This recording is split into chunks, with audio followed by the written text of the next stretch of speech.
What is going on, you guys, and welcome to Gamers Land. It is your boy Gamers, and today I figured we'd do something a little different. As you can tell by the picture dead in front of you, today we're going to be reviewing Skulldigger and Skeleton Boy. If you guys have watched any of my videos, you know that I usually don't read comics. I started getting into this by being a reseller, and I decided to actually start opening them up and reading them. And I used to love superhero shows when I was a child, and I figured I want to see what the big hype is with reading comic books. So this here is Skulldigger and Skeleton Boy. This is written by Jeff Lemire, art by Tansi Sunjik, and the cover art is also by Tansi. This is a Black Hammer Dark Horse comic. I have never read any of them. I own a lot of Dark Horse. I've never read any of them. And I figured we'd start with Skulldigger. Just because it's not something that I feel is super valuable, so I didn't want to open up anything too valuable. So I decided to start with this. And I have to say, right off the bat, spoiler alert, I liked it. I'm actually going to go pick up the part 4. I have issues 1, 2, and 3 that I actually got from Comic Book Poser, I believe. And so the spoiler alert is that it is a very good read.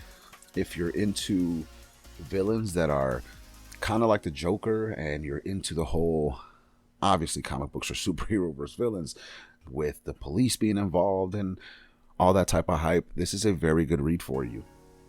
So I'm not going to go through every single spoiler here.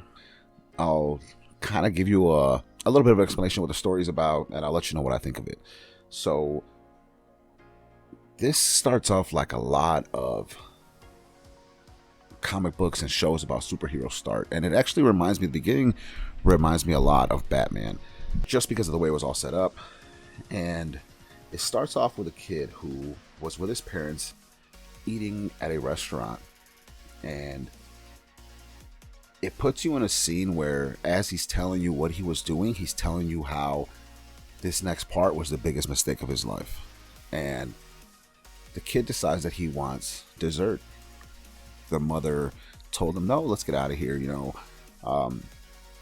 But the kid pouted and pouted until he got his way, and they ate dessert.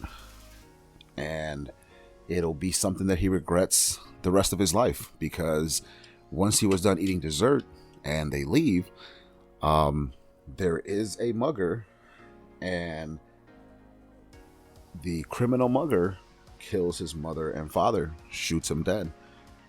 And as the kid's sitting there, all of a sudden, it'll be the first appearance for the kid of Skulldigger, as he shows up to save his life.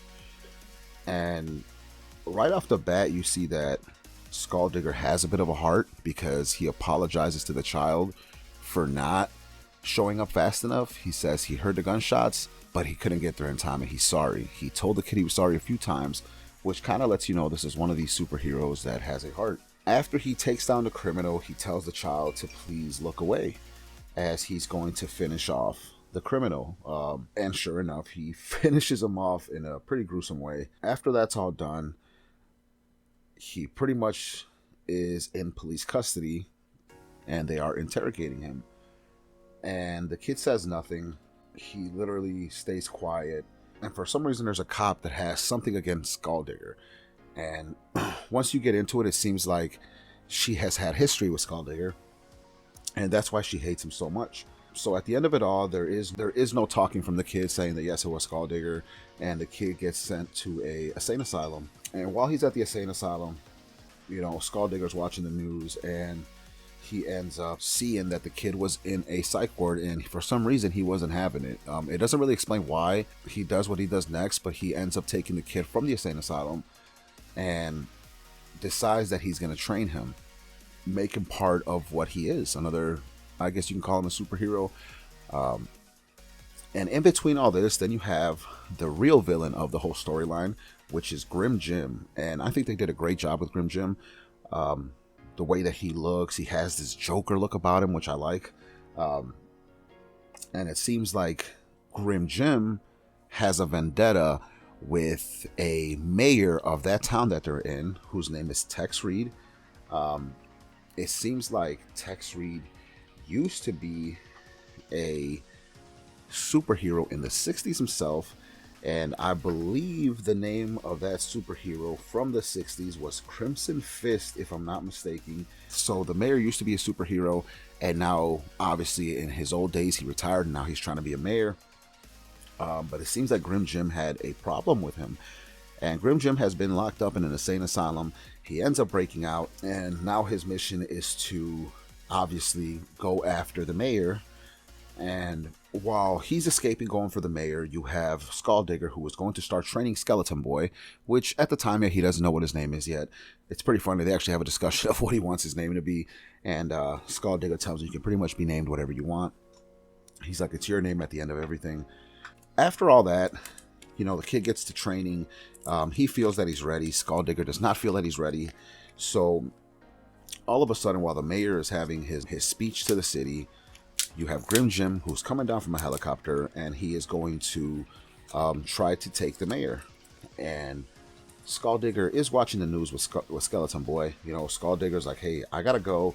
The kid says, hey, I'm coming with you. He says, no way. Once Skulldigger gets there, he tries to stop Grim Jim from taking the mayor, which is Crimson Fist, but he cannot. So all of a sudden, he gets stabbed, and all types of things happen. Reyes is there, which is the cop that does not like Skulldigger. And right before Grim Jim pretty much ends Skulldigger's life, you have Skeleton Boy that shows up to help him. And that's when he pretty much says what his name is, which I thought was a great way that they did it. He comes by, he starts smacking people around. He says, I'm Skeleton Boy. Boom, All of a sudden, the cop Reyes notices, and she for sure knows that it's the boy. And that's kind of what brings you back to why we think she doesn't like him. And it has to be because she has some type of history where she must have been held by Skulldigger before in the past. And she must have not liked it, escaped, wherever the situation is. And so she has a vendetta with Skulldigger. So, bottom line, at the end of everything, Grim Jim still ends up taking the mayor. He always escapes, and the mayor, which is Crimson Fist, is very old, and he's pretty much saying how he doesn't know what's going to happen because of his age. He can't really stop him anymore, and then pretty much that's where part 3 stops, and now I'm going to have to go to my local comic book store and see if I can't find part 4 to continue reading. But as of right now, I wanted to give you guys a review of what I've read so far, and I've read part 1, part 2, and part 3, and it is a hell of a read. At first, I started reading and I was like, it's okay. But once you start reading, you really get into it, and you kind of want to know how this relationship builds between Skeleton Boy and Skulldigger. And you want to see what ends up happening with Reyes the cop and why, to get in a little more detail of what's going on. And there is a surprise, which I'm not going to do a spoiler, but let's just say that Grim Jim and Skulldigger have a relationship, at least have had one in the past. And I think if you have not read it, you need to read it. You need to check it out. I'm not going to do a grading system, but I guess if we had to go out of 5, I would definitely give it either a 3, 3.5, maybe even a 4 out of 5, because it does keep you entertained as you are reading it. The artwork's not the greatest. It's not very detailed how you would think that new books are today, but it is still a hell of a read. I mean, for my first comic that I've ever read, I have to say it was a really good one. So anywho, you guys, again, this was Skulldigger from Dark Horse, a Black Hammer. This is from Jeff Lemire and Tansi Sanjic. Very good read. I suggest that you really go pick it up and give it a look to yourself, you guys. So anywho, I hope you guys really enjoyed this review. I figure I'm going to start doing this a little more often. I'll read a few books from a series, and then I'll review it to you guys and see what you guys thought about it. So anywho, thank you guys so much for tuning in. I will catch you guys on the next one. Peace.